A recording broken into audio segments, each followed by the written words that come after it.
You're live on Coffee with Kim, and it is so good to see you tonight. We have kind of a pretty cool lineup is what we're going to talk about tonight. We're going to be talking about a very, very interesting subject, the Palestinians and the Arabs. And are they on the same page? We're also going to be talking about tonight a little bit of cyber activity that's causing some cell outage along the Sinai border and in the south of Israel.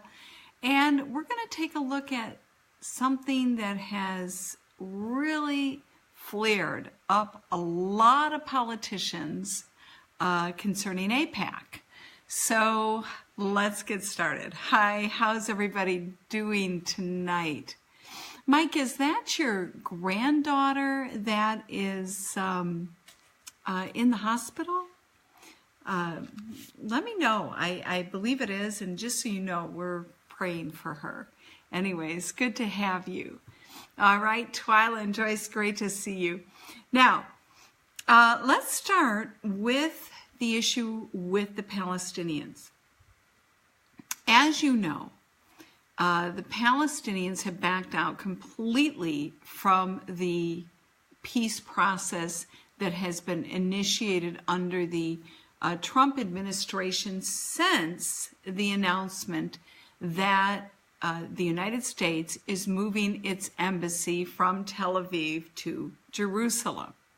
So at that point, Mahmoud Abbas, the president of the PLO, he just, said, I'm not going to deal with the United States anymore. And he's gone to Russia. He's been going over to Europe. He's trying to get and solidify his base to carry on his own personal peace process.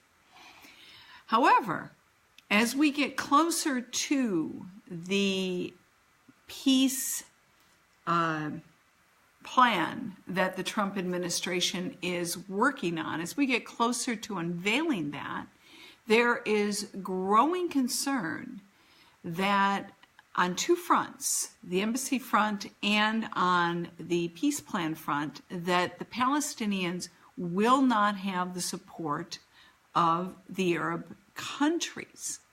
So the Gatestone Institute for International Policy came out with an article today, and it's entitled, it says, the Palestinians, quote, the Arabs don't care about us.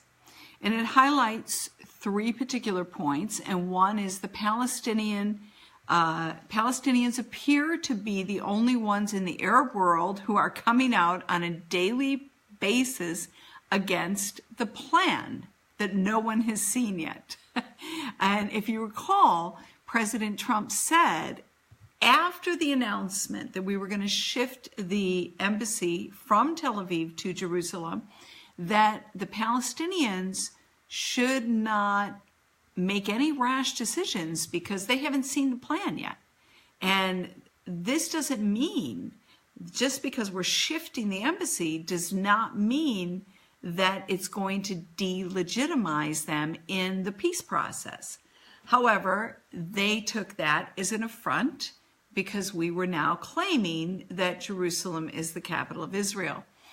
And so,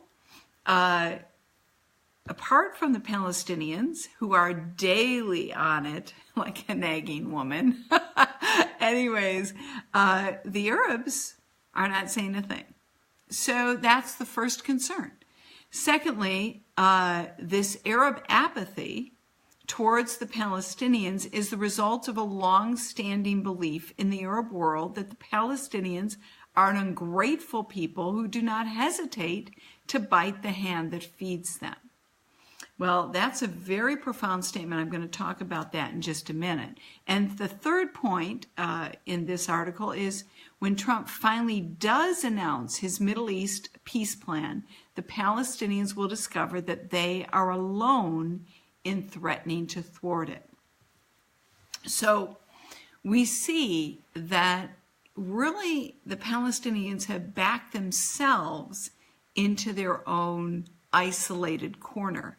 As Israel is becoming more unisolated in the world, and gaining the favor of nations all over the world. In fact, when Israel became a nation, only 30, I think it was 33 or 36 nations supported Israel. Today, Israel has the support and is doing trade with over 161 nations. I mean, it's pretty amazing growth. And yet, the Palestinians are becoming more and more isolated. The more they try to push Israel into a corner internationally, it appears the more they are pushing themselves into the corner. So why this interested me is because there was, in our seminarian group, there was a question about it. And so there was a call for some comments. And I made a comment, and that was that a leopard doesn't change its spots concerning the Palestinians. They have never had the support of the Arab world. And that's important for people to understand. The Arab world does not support the Palestinians. And if indeed that is the case, which it is, you need to ask yourself why. I mean, aren't they Arabs? Why wouldn't the Arab world support them? And so one perspective on that, which is part of my perspective, is that the reason the Arab world does not support the Palestinians, it's because of their beggarly policies that have enslaved citizens in refugee camps. Not Israel. The Palestinians did that to their own people, the PLO. They embroiled them in terrorism, and they created not only a welfare society dependent on Western money, which, by the way, Arab nations despise that. They don't want anything to do with the West. And so the Palestinians also created a welfare mentality. And if there's one thing about the Arab community that people need to understand, they're not freeloaders. And they may have their own welfare wealth distribution program within their own countries because they have so much wealth and their people just get monthly checks. How sweet, huh? That's what I want President Trump to do for us. Instead of just give it to people that are ungrateful, why don't you just cut a check for $1 million for all the Americans, and that'll infuse the economy. So anyways, but nevertheless, the Arabs are not, they're not freeloaders. And they have wealth. They share it with their nation.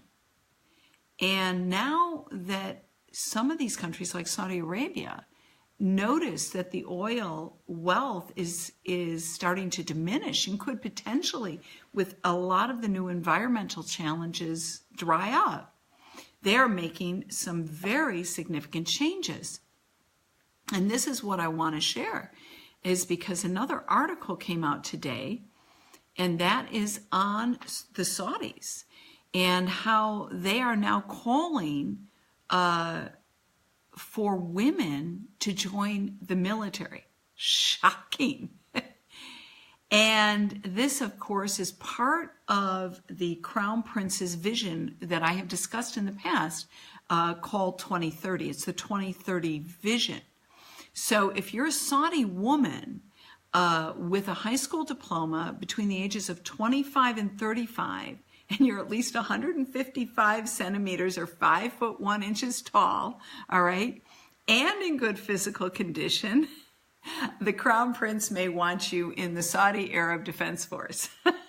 Whoa, that's a little bit of a shift, huh, folks? And so last week, the Crown Prince, also known as MBS, all right, took his ambitious reform program a step further by opening the ranks of non-combat positions in the military to women. And so according to a leading Israeli analyst of Saudi Arabia, Joshua Teitelbaum, and he's from Bar-Ilan University's Bessa Center and Brandon Friedman of Tel Aviv University's Diane Center, that the bringing about of greater equality for women is an integral part of MBS's drive to transform Saudi Arabia into a more open and modern 21st century society, and to diversify its economy beyond oil exports, not experts. All right, so this again is in line with that 2030 vision. And the Saudis understand, and it's not just happening in Saudi Arabia, it's happening in Beirut, it's happening in Qatar. They're coming to this place where they see that they have to diversify their portfolio, because what if the funds run dry and they don't have checks for their people? And they don't have jobs for the people. And this, once again, just highlights the difference between the Arab mentality when it comes to taking care of their countries versus the Palestinian mentality. The Palestinians, they choose to rely on international funding and donations, not because they need to, but they know that as long as they make themselves appear to be this needy people, then they're always going to look like the David, and Israel's going to look like the Goliath. So it's a manipulation tactic, and it has created a welfare mentality. And that is a very dangerous mentality, not only for the individual, but for the country. And of course, then it just creates a better seed bed to really plant the seeds of hatred and destroy generations of children, because all you're teaching them to do is live off of the welfare of others, freeloading, and to hate Israel and America, Jews and Americans, right? So this is a problem. Now, and when we contrast that with countries like Saudi Arabia, you really begin to see the picture quite clearly. It's very interesting that in this particular article, noting that the Crown Prince is trying to wean Saudi Arabia from the oil, wealth, okay, and paint it as a more normal state. That means that they also have to shift the country in its religious control. All right, so not necessarily its religious views, because even if the women will go to the army, it will still be the same. They have to have a male that goes with them to make sure nothing happens. And it's hey Zach, it's kind of just totally crazy. But nevertheless, they have to take the controls off and open up a more liberal religious framework, which is, again, a challenge for a country like Saudi Arabia, but they're working towards it. So in September this past year, King Solomon announced that as of June, women would be allowed to drive. So that was the first big thing.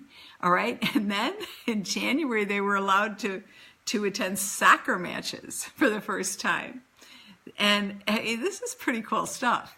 And then, according to the Gulf News, the Saudi authorities opened 140 jobs in air traffic control at airports for female applicants in January as well. And they were absolutely flooded. Over 100,000 women applied. That's pretty staggering. So nevertheless, as I said, they still are holding on to, the basic protocol of how a woman is protected, which is done through the male guardian. So if they do go to the army, the male guardian still has to go. I mean, there's still a lot of different things to work with here. But the fact that layat to layat, slowly, one step at a time, Saudi is really integrating women into the society in a whole new way is, again, the way that Saudi is preparing for the future so it does not have to be a country dependent on foreign aid. And it doesn't have to beg. Unlike the Palestinians. And so when we read articles or when we hear things like the Gatestone Institute came out today in the article that the Palestinians are concerned that the Arabs don't care about them. Well, the truth is, apart from, possibly wanting to get rid of Israel, it's not that the Arabs don't care. It's the Arabs don't want to be associated with them. Because the Arab ethos and the Arab mentality is not that of the Palestinians. And, there's a lot of unspoken, really ethical boundaries within these cultures. And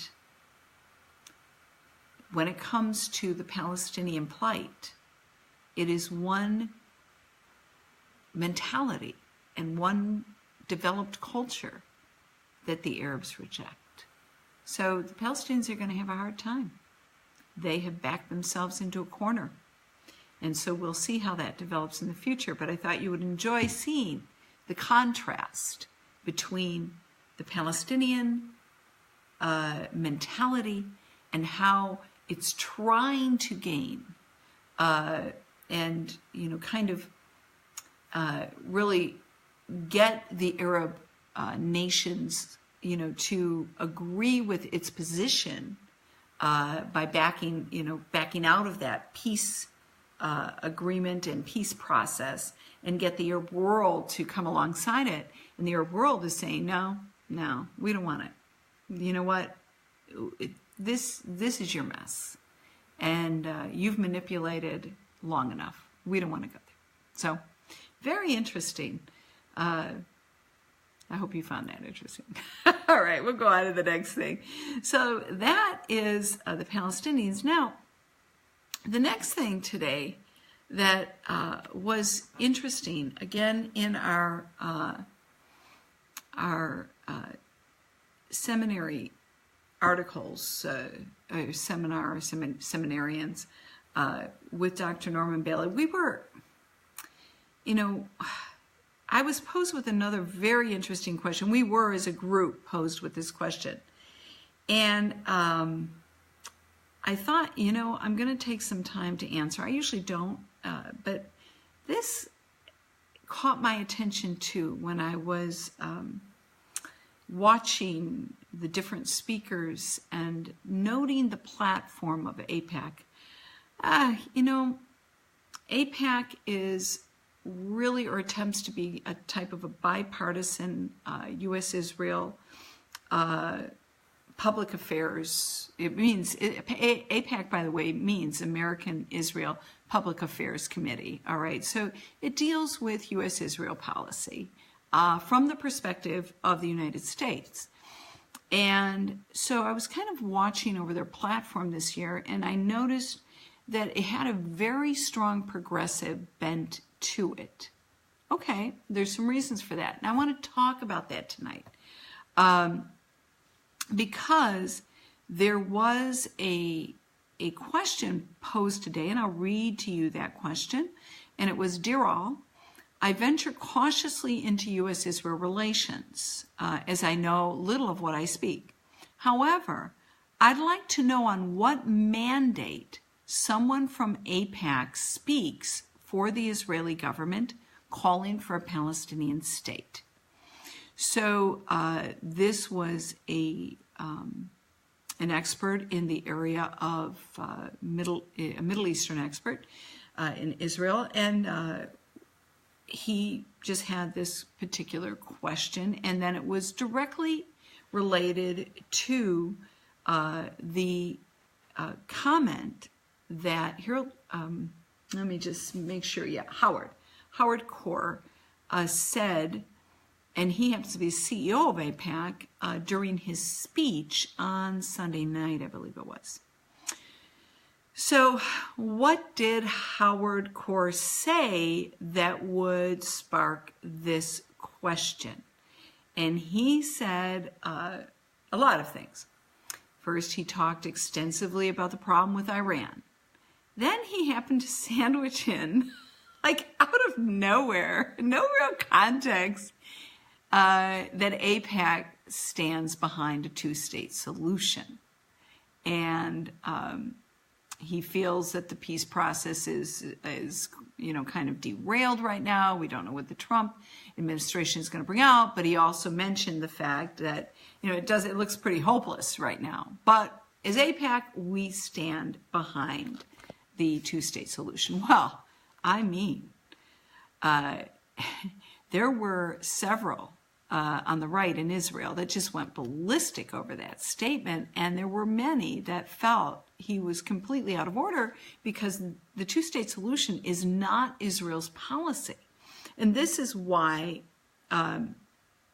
this individual was asking the question, because they live in Israel, I believe, and they wanted to know, where did he get the permission, the mandate, to be able to speak on behalf of Israel and the Palestinian issue when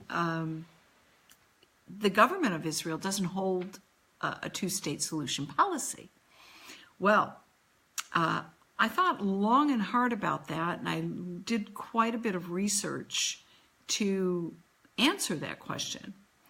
And so I want to share my answer because I think I understand, or at least have an insight, a glimpse into what just happened at AIPAC when Howard Core made that statement. So I think, first of all, people have to understand that AIPAC does not have a mandate to speak on behalf of the Israeli government. AIPAC is the American lobby, and that's important for people to understand. And it always, in its policies and positions, it always flows with whatever the U.S. government's position statement is concerning the Israeli-Palestinian conflict. And I kind of made this statement. I was like, and unfortunately the dead died and forever dying two-state solution remains the position statement, not necessarily of the Trump administration, but of the U.S. State Department. And because the U.S. State Department is what drives foreign policy, we have to understand that whatever is going on there is more than likely what you're going to see a lobby organization like AIPAC kind of hold to. And so this was that. I don't think it was any more than that or any less than that. AIPAC has had a two-state position since the Oslo Accord, since the Madrid Peace Conference. In fact, in some ways, because of the UN resolutions back in the 50s, we've seen AIPAC kind of lean in this direction due to the State Department's positioning as well in this manner. So AIPAC basically carried the two-state mantra since that time, the Bush-Clinton position, and until the State Department narrative changes, it's unlikely that the AIPAC narrative will change as well. However, this year, the statement made by Howard Core received a lot more pushback than it normally does. In fact, some very, very fierce pushback. And I believe there was two reasons behind that. The first was the fact that people really thought, or in the back of their minds, they were a little bit uncomfortable with this progressive kind of reach across the table, join us, come with us attitude at the conference. And the two-state mantra, I think people picked up that it was done to appease that progressive base. And secondly, I think the pushback was because the shift of the Israeli center has increasingly gone to the right, especially since Trump took office. So we've seen this shift more and more to the right. And of course, more as we move more to the right, the less there is this embracing of a two-state solution. In fact, there's been a lot of talk on the table of actually annexing areas of the West Bank and Area C.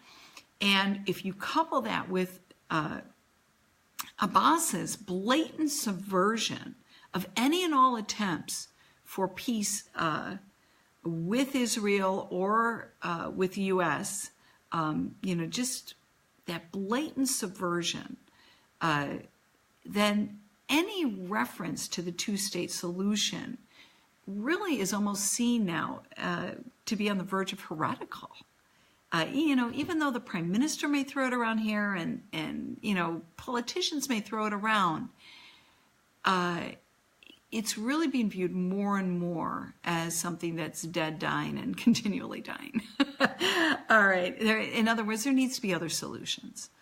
And with that, one thing, going back to this appeasement, what people really don't understand is, or what they may need to understand, is that the Israeli ethos is unique, just like the American ethos is unique. A lot of people don't know what the American ethos is. Do you know that we have an ethos? Do you even know? There is like a core character, I don't want to just say base, but it's like the core nature, core character of the American people. Do you know what it is? John Wayne. John Wayne. John Wayne is the character that expresses the American ethos, and that is true grit. It is cowboys versus Indians, good versus bad, holy versus profane. It is definitely, the good guy versus the bad guy. And if you look at even Hollywood and all the movies, it's always like that. We can go back to Star Trek or Star Wars, Darth Vader versus Luke Skywalker. It's the Force, versus, the First Order. And so, we have that ethos, and I think it's a pretty cool ethos, and, just kind of everybody put on their little cowboy belt with their 2-gun shooters and boom, boom, boom, But we have this sense of right and wrong very, very strong in America. And at least we have through most of my life. And because of that ethos, we carry it with us wherever we go. And when people transgress that, even look at the battle in America right now, where the global elites are trying to remove our history and remove that ethos from us. I mean, the pushback is very, very fierce. Well, it's the same with Israel. Israel has an ethos. And one of the things about Israelis, they want peace, but they don't want appeasement. And they don't like politicians. And they don't like when individuals standing up for the nation of Israel speaks out of two sides of their mouths and tries to appease with a solution. And when he said that, and just threw it in there, that we stand for a two-state solution, and it was really quite obvious. He was appealing and using this kind of appeasement rhetoric to reach to the progressives who hate Israel, by the way, folks. They can say they love Israel, they can say they're pro-Israel, but they're all about George Soros, they're all about human rights, and they really don't like the ethos of Israel. And I know people will come back at me and say, oh, well, they really don't hate Israel, but I don't know, maybe that was a little too strong. But I will tell you, they're anti-Israel in their policies, and they go after a lot of issues that are really, really get you to question whether they stand for Israel or not. So especially when they're siding with BDS, they're siding with the Palestinians, they are taking the Palestinian side on human rights when they know very well that they're standing on the wrong side of history. So anyways, with that said, all right, you will notice that if you go to the AIPAC page and watch this reach for the progressives, you'll see it begins with Mort Friedman, who gave an excellent talk and then said, we're not going to let you go. If you're progressive, if you're on the other side of the aisle, if you're J Street, if you're all these pro-BDS, anti-Israel bias, Jewish organizations, we're gonna find a way. We don't like what you're doing, and he was clear about that, but we're going to find a way to get you back. All right? And then you had the progressive ex-governor of Michigan. And I happen to say there was the ex-governor of Sharia law, Michigan. And so she was a Christian progressive. Her name is Jennifer Granholm. And, her talk was just jaw-droppingly ridiculous. Again, clueless of the Israeli ethos. And I just noted that the ethos of Israel, and even though they do have, she's like universal health care. They have Israeli health care, all right? And even though they have a school system that, where the children are taken care of, and from birth, they have places you can take your children to work, and they have a whole different setup than we do here in America, and women are used, and they have to understand, and she does not know, Israel's history. I mean, Israel started out with, a kibbutz kind of framework and structure. And they all lived together on the kibbutz. It was a very socialist, verge communist kind of ideology. I mean, these were, for the most part, Russians that came over. I mean, this is how it all started. And God said, I'm going to bring you back in unbelief. And then I'm going to slowly bring you into a place where you're going to know me. So Israel goes through a lot of changes. But this was her third time to Israel, this Christian progressive. She spoke, and she talked about how for her it was a progressive dreamland because, the LGBT community had rights over there, and everything was just so free and so progressive. And I'm like, you know what?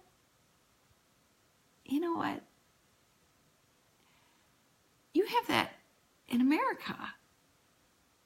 We have things here in America that's very, very progressive in that sense, but there's still a value system.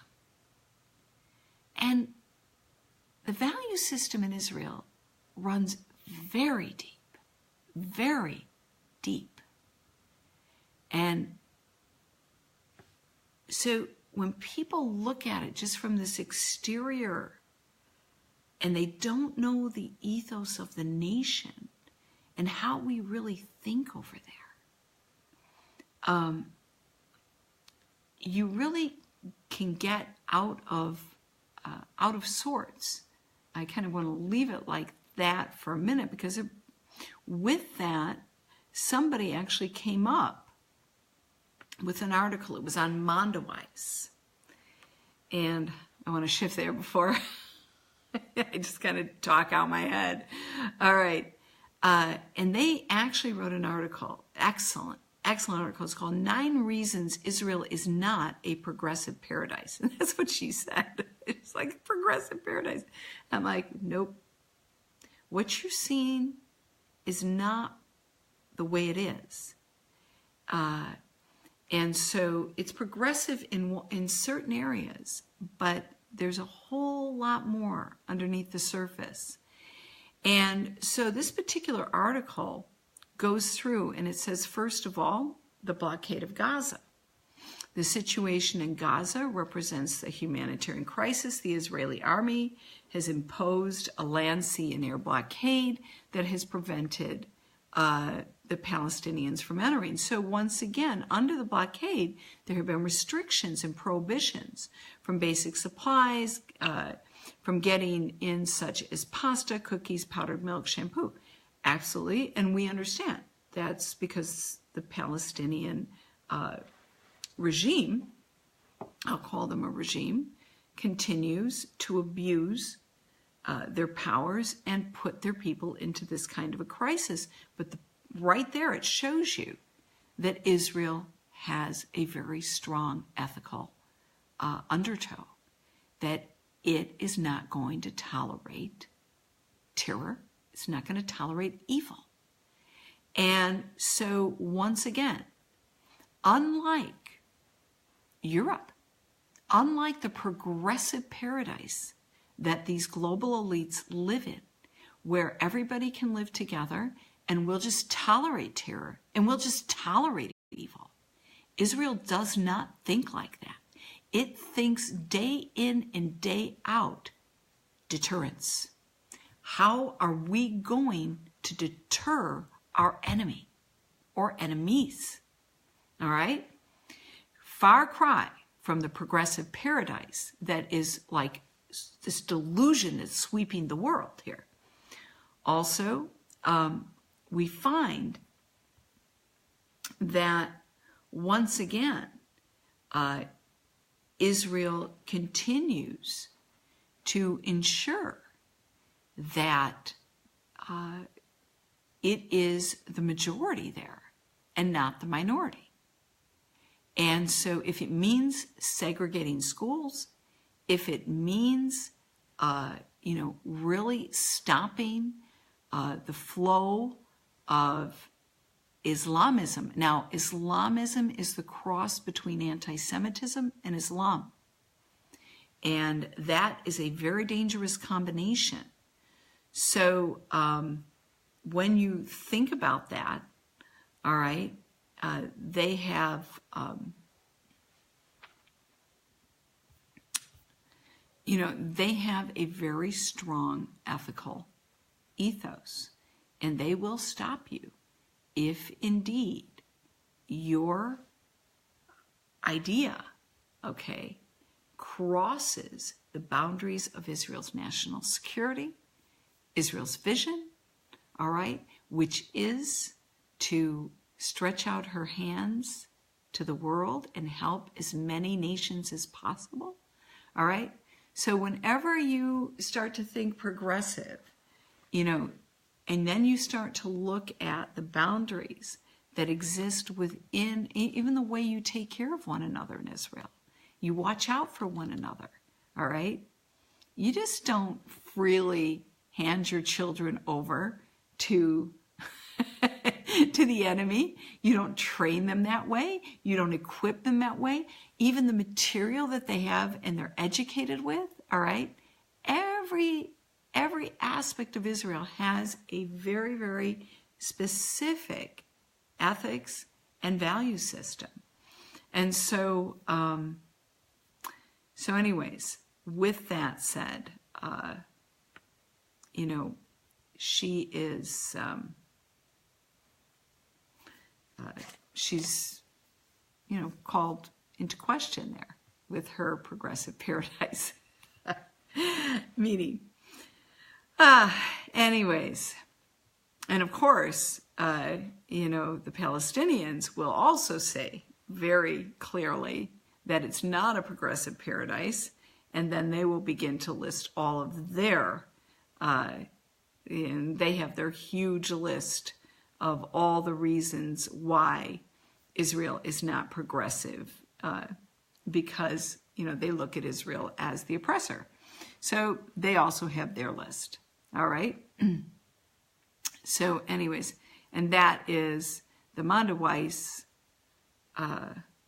article that is looking at that whole progressive paradise situation from the Palestinian perspective, which is very, very negative.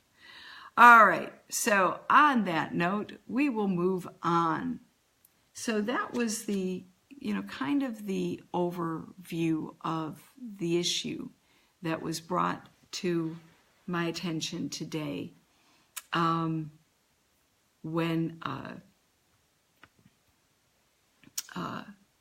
that question was posed concerning Howard Kor's kind of perspective on the two-state solution.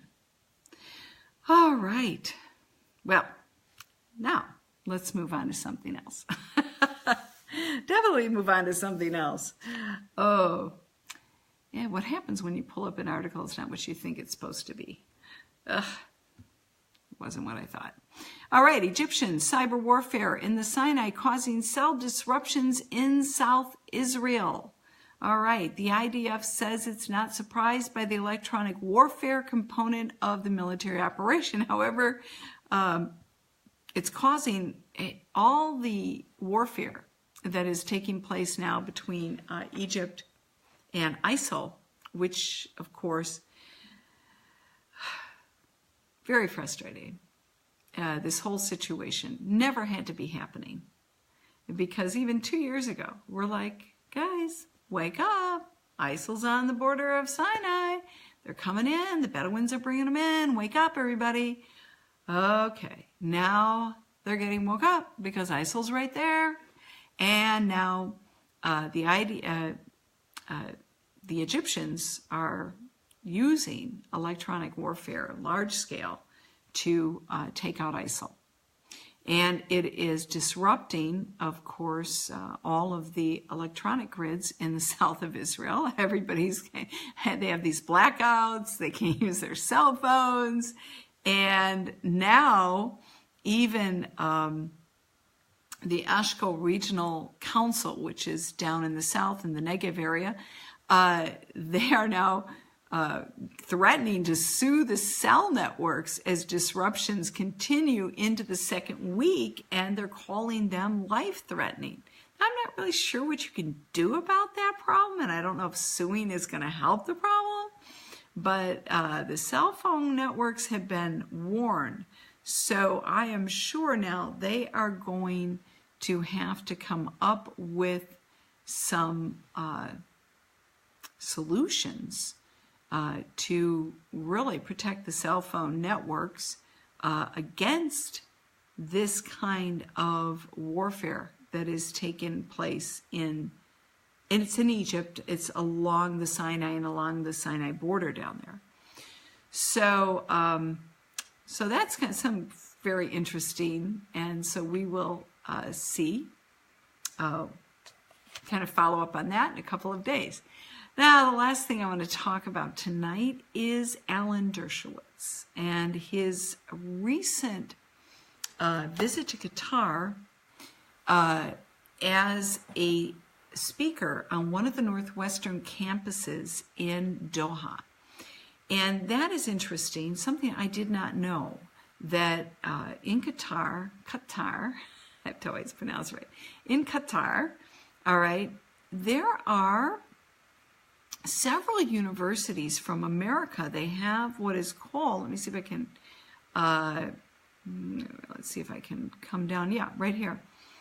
They have what's called Education City, and it's a sprawling campus that houses half a dozen U.S. universities: Cornell, Carnegie Mellon, Georgetown, Texas A&M, Virginia Commonwealth, and Northwestern. I had no idea that we had all these universities in Qatar. And so Dr. Dershowitz, and if you don't know who he is, he's one of the most prolific legal minds in the country, and he was a Harvard law professor until he retired recently. And so he was invited to Qatar to hear the Qatar side of the problem between Qatar and Saudi Arabia. And he walked away with more questions than answers. And at first glance, he didn't see that Qatar was the problem that Saudis were making Qatar to be. All right, is supporting terrorism and siding with Iran and supporting Hamas. And Qatar said, no, we're not really doing that. We're not really supporting the terrorism. We're supporting the Palestinians. We are funding and helping to fund the infrastructure and the needs and the humanitarian needs of the Palestinians. Well, so he's now invited by the Qatar government to actually speak at the campus of Northwestern. But the way the Qatar government slotted it, it was as if it was sponsored by Northwestern. And of course, you know, Northwestern University is in Chicago. All right, so he goes and he begins to talk. And there was a protest that had been planned and a walkout that had been planned. And they walked out and they said to him, Zionists are not welcome here. You're not welcome. And Ellen Dershowitz said, they weren't protesting my ideas. They were protesting me because I'm a Zionist. He said they didn't care that I support a two-state solution. They oppose Israel. They were not interested in hearing any facts that favored Israel. The government and the university handled it well. There was no effort to shout me down, unlike in some U.S. universities. And they just walked out. And there's a video where they're walking out. And one walks out with a Palestinian flag over him, and it was interesting. So two of the demonstrators that were women that happened to follow the two men that walked in front of him with the Palestinian flag just said again, Zionists are not welcome here. And Qatar youth walking out of at Ellen Dershowitz lecture, hashtag Qatar, hashtag Free Palestine. So there you have it. I mean, that was their show of feeling regarding this talk that had been set up with Professor Dershowitz. Northwestern, though, later stated in an email sent to students that it was not responsible for hosting or sponsoring the lecture by Professor Dershowitz, adding that the Qatar Foundation backed the lecture at the Northwestern University. In an email sent by Qatar Foundation, it mistakenly stated that NUQ was hosting the event. We ask that it be corrected, Everett Dennis, the school's dean, added in a statement. The Qatar Foundation is a semi-private nonprofit organization founded in 1995 by the then Emir Sheikh Hamad bin Khalifa Al Thani and his second wife, Moza bint Nasser. All right. The protesters were reportedly members of the Qatar Youth Opposed to Normalization organization, which rejects all ties with Israel and supports BDS. So Dershowitz concluded in his lecture, while he concluded his lecture, activists took to social media to express opposition to Qatar-Israel relations using the hashtag "Do Not Defile Qatar with Normalization" in Arabic. So, anyways, that was it. So I thought it was very interesting that he now had really, again, not just the view of the government in that which he saw in his first visit, but now he's seen even another side of what is taking place in Qatar towards Israel. And you got a real good look at the Qatari activists and those that are on the university campus. So that was pretty interesting. Now the last thing, I'm not sure if I have it here now. I used to have it. Well, let's see if I do. I don't. I do. And the last thing I want to mention is John Zimrick put out an article today, or he's quoted today in Breitbart. China is arming faster than Hitler was arming in the 30s. Very, very interesting article. Really falls along the lines of much of what we've been saying for the last year. And so he quotes and he says here, we have allowed China to become an economic powerhouse in one generation. And he notes that decades of American foreign policy towards China have facilitated the one-party state's ascendance as a rival power. And then he said we have allowed it to become a powerhouse in one generation effectively by destroying America's industrial heartland, letting them cheat on trade deals, manipulate their currency, and steal hundreds of millions of dollars of our intelligence property, said Zimrak. Every weapon system that we build at the cost of billions of dollars in research and development, they just pick up and copy it because we let them. And most of that took place during the Obama administration. It's a travesty at what we allowed to be stolen from our national security banks and from our computer systems during the administration, the Obama. It's a travesty. So I think it's treason. I think everybody should be put in jail. All right, so China's military expansions are directed towards America, and that is the truth.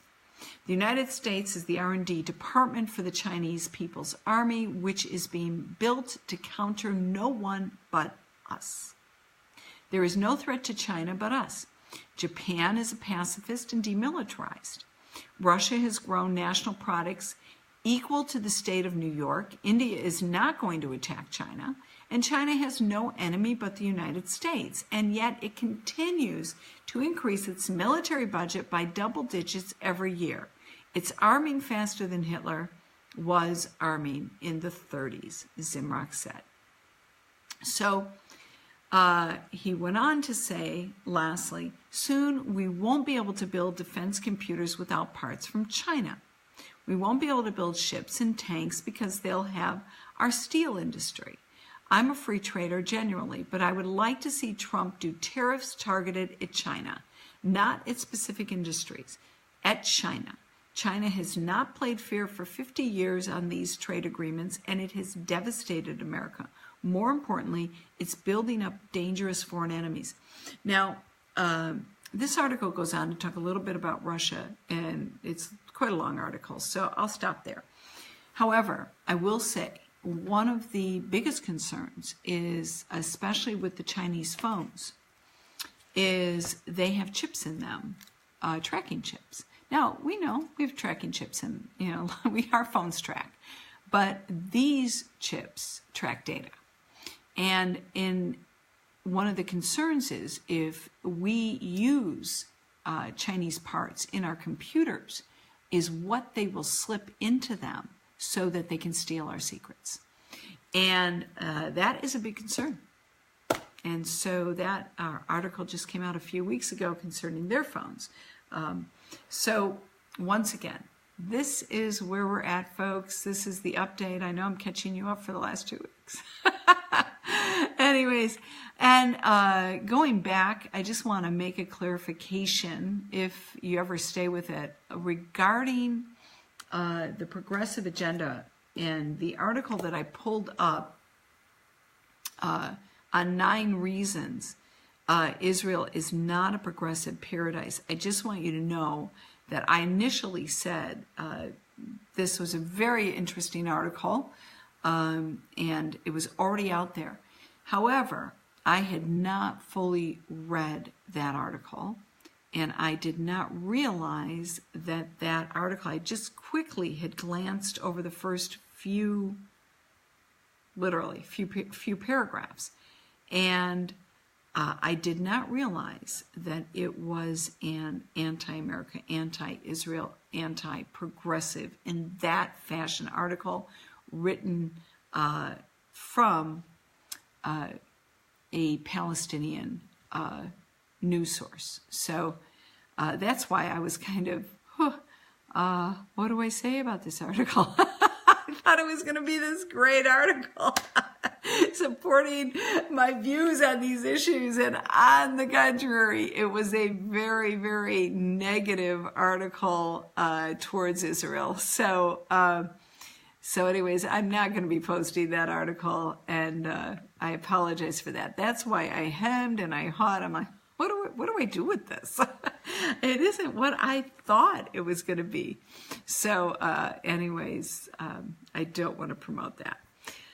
All right. So with that, folks, I will see. Let's see who's with us. Barbara's with us. Andre, Tim, Teresa, Benjamin is there. Christine, good to see you. Josephine, good to see you. Sam and Francisca and Dee. Hi, Dee, from the other room. All right, Keith and Janice and Terry and Sonia and Stephanie and Lane and Sue and Crystal Collette. All right, you're on spring break. I'm glad you're here. Renee and Zach. Oh, aloha. I should have said that earlier, Zach. Aloha. Aloha, Zach. Aloha, Paola. Okay, Paola. All right, Daniel. Hey, Daniel. And here we go. Janice. Hey, Janice. And Renee and Chris. Chris, hey, how are you? All right. Hey, everybody. Barbara and Pauline and Caleb and Kristen and Jim and Vicky. Hey, Vicky, good to see you. And Lionel and Susie, it's so good to see everybody. And Carrie, and I said Mike and Joyce way back in Twyla. So, hey, it's been great to be with all of you. Barbara, it's so good to see you too. And so, all right, well, that was a long session tonight. It was about an hour. Oh, we're just an hour point right now. Anyways, it was an hour, but we did cover really kind of, across the board of some of the contrasting issues that are going on in the U.S.-Israel relations arena. So we will see you tomorrow at some point. And until then, I hope you have a blessed day, and we'll talk to you soon. All right. Wishing you all the best. God bless. Talk to you later. Bye-bye.